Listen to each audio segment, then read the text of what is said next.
आज की ये वीडियो दोस्तों शायद आपकी यादों को ताज़ा कर देगा। सीडीज एंड डीवीडीज, कुछ याद आया? एक समय था जब हम म्यूजिक वीडियोस एंड किसी दूसरे और डिजिटल कंटेंट को एंजॉय करने के लिए सीडीज या फिर डीवीडीज को इधर परचेस करते थे या फिर रेंट पे लेते थे। मुझे आज भी याद है जब मैं स्कूल से वापस आता था, एक दुकान था, वहां से मैं डीवीडीज को या फिर सीडीज को रेंट पे लेके आता था। उसमें होता था मूवीज और हम घर के सारे लोग मिलकर उसको सीडी प्लेयर में लगा के एंजॉय करते थे। पहले दुकानों में म्यूजिक सीडीज भी मिलता था, 20-30 रुपए दे के मैं उन सीडीज को परचेस करके ले आता था। उसमें 100-200 गाने होते थे और उनको मैं सुनता रहता था। और आजकल सीडीज एंड डीवीडीज जैसे गायब भी हो चुके हैं। तो ऐसा हुआ क्यों? आज की इस वीडियो में हम इसी बारे में बात करेंगे। 80s में जब सीडीज पहला आया था, तब सिर्फ वो इसी वजह से पॉपुलैरिटी गेन किया था कि वो विनाइल रिकॉर्ड या फिर जो हमारे पुराने कैसेट टेप्स होते थे उनके कंपैरिजन में ज़्यादा रिलायबल था, उसमें स्टोरेज ज़्यादा मिलता था। पर उस समय इसकी सिर्फ एक ही दिक्कत थी, कॉस्ट। जो सीडी प्लेयर है वो बहुत ही महंगा आता था। सीडीज उतने महंगे नहीं थे, पर जो सीडी प्लेयर है वो बहुत ही महंगा था, तो एक नॉर्मल यूजर उसको अफोर्ड नहीं कर सकता था। इवन आफ्टर ईयर 2000 लोग जनरली जो सीडी प्लेयर परचेस करते थे वो सेकंड हैंड ही परचेस करते थे, और वो सेकंड हैंड भी काफ़ी एक्सपेंसिव पड़ता था। साथ ही साथ उसमें कुछ ना कुछ आए दिन प्रॉब्लम्स आता ही रहता था। हाँ, अगर मैं क्वालिटी की बात करूँ तो पुराना टेक्नोलॉजी इसके कंपैरिजन में इसमें high resolution videos and music को स्टोर करना पॉसिबल था। एक समय था जब ज़्यादातर companies music CDs and video CDs को सेल करते थे। उस समय छोटे सीडीज भी हुआ करता था, जो एक फुल फ्लेज्ड सीडीज होते थे वो 120 mm का होता था, पर जो छोटे सीडीज थे वो 60 से 80 mm का ही होता था। जनरली डिवाइस ड्राइवर्स या फिर एप्लीकेशन सॉफ्टवेयर्स के लिए इन सीडीज को यूज किया जाता था। सीडीज के बाद डीवीडीज आया 96 में। सीडीज के मुकाबले में सही मायने में एक इम्प्रूवमेंट था। Digital audio, video, softwares, data हर मामले में सीडीज से बढ़िया था एंड सीडीज से ज्यादा रिलायबल भी था। एक डीवीडी का कैपेसिटी था 4.7 गीगाबाइट, और अगर डबल साइडेड डीवीडी है तो उसका कैपेसिटी बढ़ के हो जाता था 8.5 गीगाबाइट। आपको शायद याद होगा सीडी एंड डीवीडीज दोनों को ही बोला जाता था सीडी रोम या फिर डीवीडी रोम। अब ऐसा कहा इसीलिए जाता था क्योंकि सीडी या फिर डीवीडी में अगर आप एक बार कुछ भी स्टोर कर देते हो तो परमानेंट हो जाता था। उसको रिमूव करना या फिर रीराइट करना पॉसिबल नहीं था। यहाँ पर दोस्तों मैं आपको एक छोटा सा कॉन्सेप्ट बताना चाहूंगा। डीवीडी आर एंड डीवीडी रोम थोड़ा सा अलग है। डीवीडी रोम बेसिकली कंपनीज यूज करते हैं अपने मास प्रोडक्शन में। जैसे कि अगर एक कंपनी सॉफ्टवेयर्स या फिर मूवीज डिस्ट्रीब्यूट कर रहे हैं तो उनको मल्टीपल डीवीडी बनाना है, तब डीवीडी रोम फॉर्मेट का यूज होता था। इनमें डिटेल में नहीं जाएंगे। और जो डीवीडी आर था वो हम आप जैसे जो नॉर्मल कंज्यूमर्स है, जो ब्लैंक डीवीडीज मार्केट में मिलता था, उनको बोला जाता था डीवीडी आर। उनका फॉर्मेट था DVD R. DVD R basically writable format है। इसमें आप कुछ भी राइट कर सकते हो। एक ब्लैंक डिस्क है, उसमें आप अपने मर्जी मुताबिक कुछ भी राइट कर सकते हो, पर आप इसमें जो भी राइट करोगे वो परमानेंटली स्टोर हो जाएगा। उसको आप रिमूव नहीं कर सकते या फिर उसको रीराइट नहीं कर सकते। इसका भी दोस्तों सॉल्यूशन निकाला गया था डीवीडी आरडब्ल्यू के साथ, रीराइटेबल। आप इन डीवीडीज में एक बार राइट कर सकते हो, उसके बाद उसको फिर से इरेज करके दूसरी बार राइट कर सकते हो। ऐसा मल्टीपल टाइम्स कर सकते हो, जैसे आप पेन ड्राइव, मेमोरी कार्ड या फिर आजकल के फ्लैश स्टोरेज में करते हो, बिल्कुल वैसा ही। पर इसका भी एक लिमिटेशन था, कुछ 1000 बार आप इसमें रीराइट कर सकते थे। उसके बाद जो डीवीडी है वो खराब हो जाता था। हाउएवर मैं आपको बता दूं कि ये जो 1000 बार की कॉन्सेप्ट है, ये हर डीवीडी आरडब्ल्यू के लिए सेम नहीं है। Depending upon the DVD quality ये वेरी कर जाता था। डीवीडी आरडब्ल्यू की जो सबसे बड़ी दिक्कत थी वो है कॉस्ट। एक नॉर्मल डीवीडी के कंपैरिजन में, डीवीडी आर के कंपैरिजन में डीवीडी आरडब्ल्यू ऑलमोस्ट 2 गुना ज्यादा महंगा आता था। कुछ केसेस में 3-4 गुना भी महंगा आता था। अगर आपने डीवीडीज यूज किया होगा तो शायद आपने देखा होगा कुछ डीवीडीज में लिखा हुआ रहता था DVD-R और कुछ में लिखा हुआ रहता था DVD+R। अब दोनों अलग फॉर्मेट्स है, पर सिर्फ राइट पर्सपेक्टिव से। रीड पर्सपेक्टिव से दोनों ही सेम है। डीवीडी राइटर दोनों के लिए अलग चाहिए। दोनों में कुछ स्लाइट टेक्निकल वेरिएशंस है और इस वजह से सच में प्रॉब्लम शुरू हुई थी।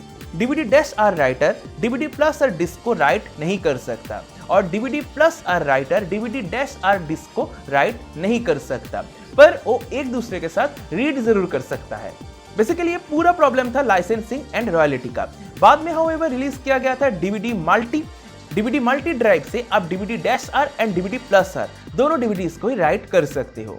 एक्चुअली DVD-R एंड DVD+R दोनों का जो फिजिकल स्ट्रक्चर है वो थोड़ा सा एक दूसरे से अलग था। अकॉर्डिंग टू सोनी DVD+R और ज्यादा प्रेसाइज था। बेसिकली पैसा कमाने का तरीका है और कुछ नहीं। DVD+R को सोनी, थॉमसन एंड फिलिप्स ने मिलकर बनाया था। पता नहीं आइडिया किसका था, पर इससे नुकसान हम यूजर्स को ही हुआ था। अब आपको शायद अपने कंप्यूटर की डीवीडी ड्राइव के ऊपर लिखा हुआ जो डिफरेंट टर्मिनोलॉजीज हैं उनका मतलब समझ में आ रहा होगा। हाँ, एक और छूट गया जो कि है डीवीडी वीडियो डिस्क। ये बेसिकली डीवीडी रोम को ही बोला जाता था, डीवीडी वीडियो डिस्क डीवीडी रोम को ही बोला जाता था, एक और उसका नाम है और कुछ नहीं।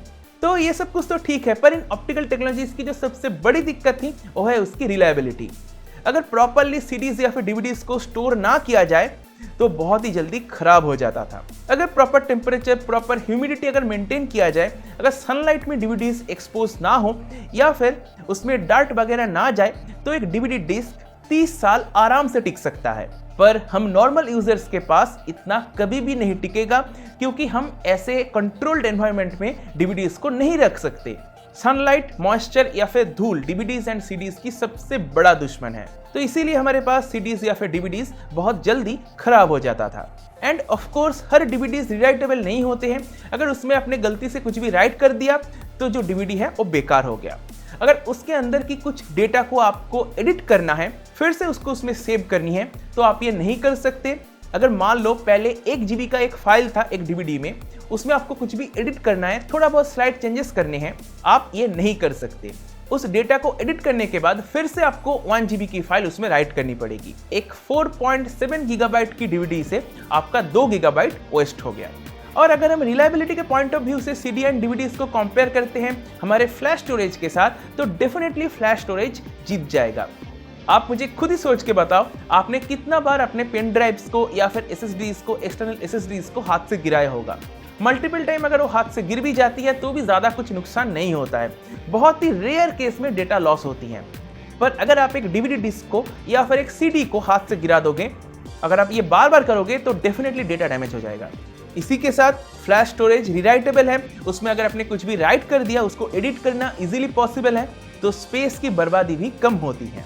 और अगर मैं बात करूं आजकल सीडीज या फिर डीवीडीज उतना नजर में क्यों नहीं आता है, तो इसके पीछे ऑब्वियसली रीजन है आजकल की ऑनलाइन स्ट्रीमिंग।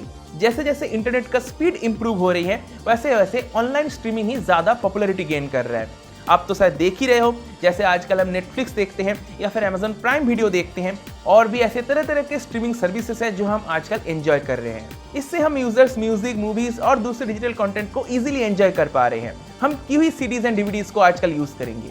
आजकल जैसे फिजिकल मीडिया की जरूरत ही खत्म हो गई है, और अगर फिजिकल मीडिया की जरूरत है भी, तब भी हम क्यों ही सीडीज एंड डीवीडीज को यूज करेंगे?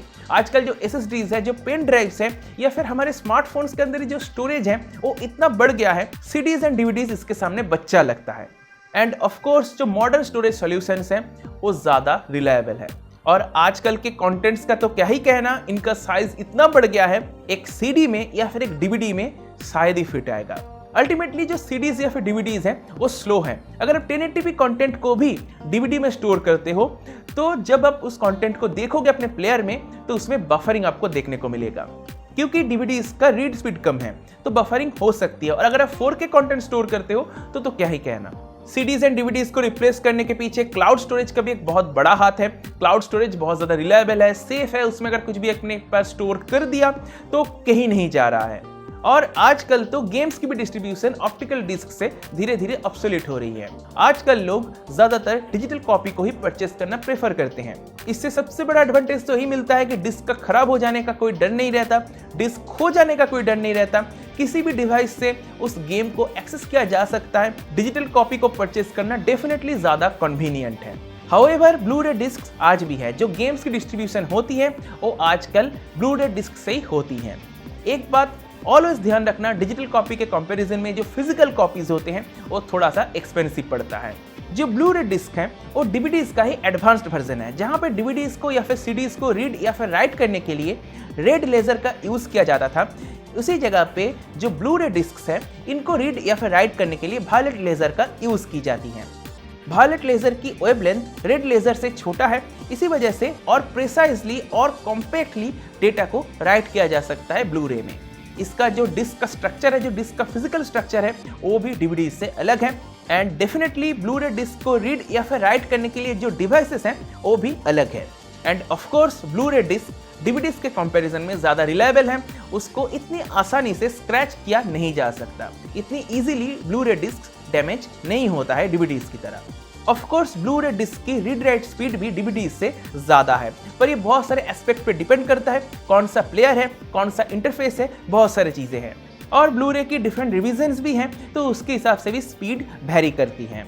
स्पीड एंड कैपेसिटी दोनों ही वेरी करता है। इस पर अभी के लिए डिटेल में नहीं जाएंगे। सीडीज या फिर डीवीडीज का कुछ भी हो, उसका जो सबसे बड़ा एडवांटेज था कि हम सीडीज या फिर डीवीडीज को किसी भी डिवाइस के साथ यूज कर सकते थे, चाहे कभी कंप्यूटर में लगा लिया, कभी लैपटॉप में लगा लिया, या फिर कभी मन किया तो डीवीडी प्लेयर में लगा लिया। और एक समय तो पोर्टेबल डीवीडी प्लेयर भी आया था, बिल्कुल लैपटॉप की तरह दिखता था, आप उसको कहीं पर भी लेके जा सकते थे। मैं भी पर्सनली इसको खरीदना चाहता था, मैंने अपने पापा से भी कहा था इसको खरीद के देने के लिए, पर बाद में क्या हुआ कि शौक बदल गया, चीज़ें बदल गई और अभी तो इसको खरीदने का कोई मतलब ही नहीं है। तो दोस्तों, क्या आपने सीडीज एंड डीवीडीज को यूज़ किया है? क्या आपने पोर्टेबल डीवीडी प्लेयर्स को परचेस किया था? मुझे कमेंट करके ज़रूर बताना। ये वीडियो मेरे लिए बहुत ही इंपॉर्टेंट था। ये वीडियो मतलब क्या कहूँ मैं, एक नॉस्टैल्जिक वैल्यू देता है इस वीडियो में, तो आप समझ ही सकते हो। इसी के साथ आज के इस वीडियो को मैं दोस्तों यहीं पर समाप्त करता हूँ। मुझे उम्मीद है आपको वीडियो कोई पसंद आया होगा। अगर आपको वीडियो पसंद आया तो वीडियो को लाइक कीजिए, अपने दोस्तों के साथ शेयर कीजिए। अगर आपके मन में कोई सवाल है तो मुझसे कमेंट सेक्शन में बेझिझक पूछ सकते हो, मैं उसका आपको जरूर रिप्लाई करूंगा। अगर अपने चैनल को सब्सक्राइब नहीं किया तो सब्सक्राइब कर लीजिए, सब्सक्राइब करने के साथ नोटिफिकेशन बेल है उसको भी टैप कर दीजिएगा। इससे कोई मैं नया वीडियो अपलोड करूंगा तो नोटिफिकेशन मिल जाएगी। इसी के साथ इस वीडियो को मैं यहीं पर समाप्त करता हूं। देने के लिए दोस्तों का बहुत बहुत धन्यवाद। Good bye.